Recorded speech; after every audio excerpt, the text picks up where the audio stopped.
I'm not going to waste any time. If you've been paying attention to the news recently, you've probably seen reports of people in the United States receiving mystery seeds in the mail from somewhere in China.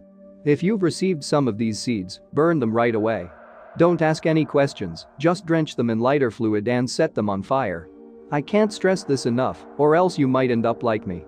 My name's Tristan, and I've been residing in the northeastern part of the United States for the last 12 years. About a week and a half ago, I received a package of mystery seeds before the current warnings were issued by the Department of Agriculture. While I thought it was weird, when I mentioned the news to my close friend Miles, he told me that I should try planting one for the hell of it. "What the hell is the worst case scenario?" he said jokingly. He shortly followed up with, "The plant's not going to try and kill you in your sleep or anything." Well, he couldn't have been any more right. A few days after I had planted some of the seeds, they started to sprout and bloom into some of the most beautiful flowers I had seen. The petals were different shades of green, purple, and red, and gave off a slightly fluorescent glow. Now, while I'm no expert florist, I could tell that this was a one-of-a-kind plant. I immediately invited Miles over, and after his shift, he swung by my house and knocked on the door.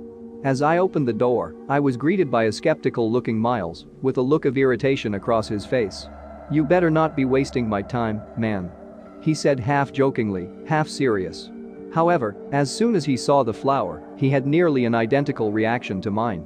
We both excitedly decided to let it grow and to keep an eye on it for another few days to see what would happen. Around a week ago, a few days after Miles and I had decided upon our agreement, I checked out the windowsill where the flower was located as I was heading downstairs and recoiled in shock. The flower had grown out of the pot it was housed in, and smaller flowers were starting to grow alongside the wall. I immediately texted Miles, and he showed up around 20 minutes later, making his way to the windowsill where the flower had originally been planted. As soon as he saw the state of the flower, a concerned expression crossed his face. After discussing what to do, we eventually decided to cut the plant's water supply to try and halt the plant's growth. The next morning, as I headed downstairs while getting ready for work, I dropped the mug I was holding while looking down from the top of the stairwell. The flowers had grown across the door, blocking my only means of escape out of my apartment. At first, I tried tugging at the doorknob, but it felt as if the roots of a tree had grown over my doors instead of a wall of flowers. With no other options left, I finally tried tugging at the actual wall of flowers itself, with no luck either. After failing to pry the flowers off with a knife, I immediately dialed the local fire department. While I expected them to think that my issue was just a prank call, the operator on the end of the line suddenly seemed to become even more concerned. The operator responded with, "This is out of our pay grade, but I might be able to forward you to some guys that might be able to help." I thanked the operator, and around a few minutes later, I was met by a male voice, which sounded like it had been filtered through multiple voice changers. After re-explaining my story to the man, he replied in a strict tone, "Stay in a corner as far as away from the plant as possible. If you have a balcony that is still accessible, make sure to leave the entrance to the balcony open. When your rescuers arrive to help you, avoid any contact with them as you may have been contaminated by interacting with the plant. Good luck." I wondered what he meant by rescuers and why he didn't specify who was coming to help me, such as the police, fire department, or even the military, but I decided not to question it and follow the orders that he had given me right away. About an hour and a half later, I heard the deafening sounds of helicopter blades approaching the top of my apartment building. No sooner than a few seconds later, men wearing full black biohazard suits clambered down a pair of dangling ropes onto my apartment balcony and into my apartment. The men were unlike any I had ever seen, with their only identifiable mark being a logo with 3 arrows on their armbands.